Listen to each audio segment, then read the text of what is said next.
Okay, part two. Covered why I do it. Now we're going to cover what I actually run.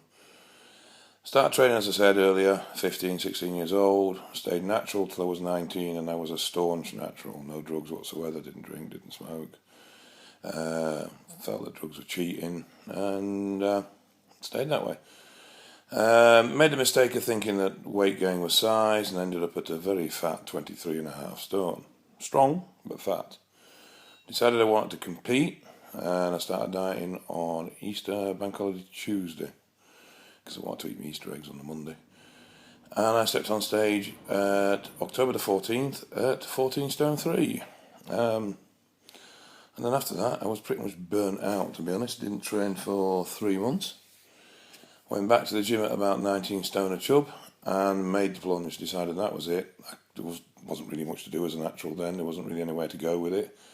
So I finally decided to take the plunge and move on. Up until that point, I'd always felt that the only thing that stopped me from being bigger and stronger was training. I didn't really realise that the pros used steroids. I just thought they used those supplements they advertised, and they just trained harder than me. So it did develop a very good ethos in myself to train hard, because to me that was the only thing that was lacking between me achieving that sort of level. Obviously, I learned that the drugs were used. And at 19, I started my first cycle. Just got used what I was told to use, to be quite honest. And when I went back to uni that year, I was 19 stone with abs. And I carried on growing up to 24 stone. Well, nearly 24 and a half. Initially, I didn't come off at all. Didn't know about PCT, didn't know anything. I just stayed on drugs. I ran 2 injectables and an oral, and I swapped one every 4 to 6 weeks. And every 4 to 6 weeks, I also put 5,000 IU HCG in, and that was all I did. After my injury, I stopped using drugs, stopped training, and when I came back, I'd learnt a lot more. I understood the processes a lot more. So, ran 4 cycles of 12 weeks up until January of this year, and then I ran a very long cycle this year, but experimenting all the time. And then I've just done my PCT, had time off, and obviously started my new cycle, which you're all very much aware of. The reason I've chose what I've chosen is I'm pretty old school.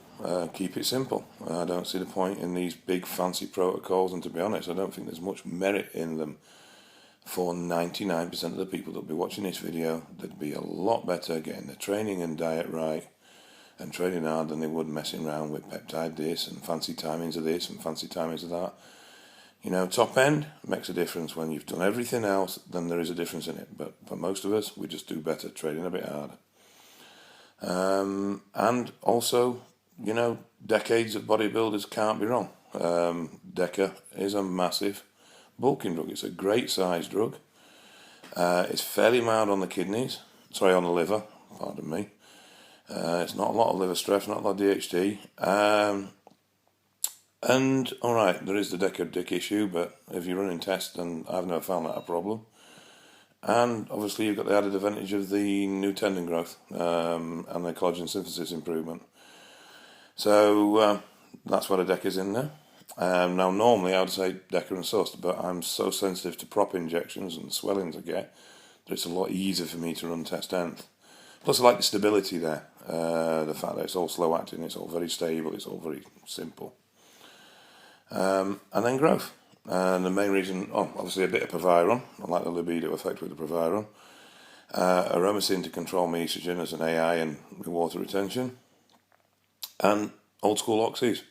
A lot hate them, but I find them a good, strong all-rounder. Never had an issue with them, and I get good strength and good size gains off them. So that's why this first 8 to 10 weeks is that sort of big, heavy bulking cycle. The growth is in there for recovery and nothing else. It'll be in there as long as I can afford to keep it in. So high dose enable me to do maximum damage in the gym with very hard training. High clean diet, providing me with loads of nutrients to grow. And then high growth to speed up my recovery process. And there you go. Simple as that. Doesn't need to be any fancier. I may, as the course progresses, I'm going to drop the Deca and run on to NPP. Because my aim is to run into tren and tests to start drying out and leaning up a bit, go heading towards body power. But I don't want to go straight from DECA to tren and I have DECA still in my system. So I run the MPP till the DECA's out of my system, and then I'll bring in the tren and test and run that up until 6 to 8 weeks out from body power. Then I'll go into the one rip and diet in. I may put insulin in and IGF-1 when I go onto the trends. The reason I've not thrown everything in this at once is because where do you go from there? I'd rather stage it, and then every time I stall, I can change or bring something new in to keep the progress linear, and therefore keep moving forward. If I throw it all in at once, I'm going to overpower my system. Yes, I'm going to grow, but it'll soon stabilise, and then I'll be stuck there treading water. This way, I've got somewhere to progress to all the time. And my growth is always going to be limited by my body's ability to absorb nutrient. That's the bottleneck. That's the problem area. That's what restricts whole growth. So there's no point throwing loads and loads of drugs at it in the early stages because I just can't process enough food to make that amount of drugs effective. Now, I mean, even though my cycle isn't low, it's not at its ceiling either. It will progress to that as time goes on. So that's why I choose what I choose. Why I actually went on gear in the very first instance was, one, because I felt there was nowhere further to go with natural, and two, because it meant I could train harder, and that was all I really enjoyed, was the training. So there you go, that's it. I'll get this posted up now, and I'll speak to you soon.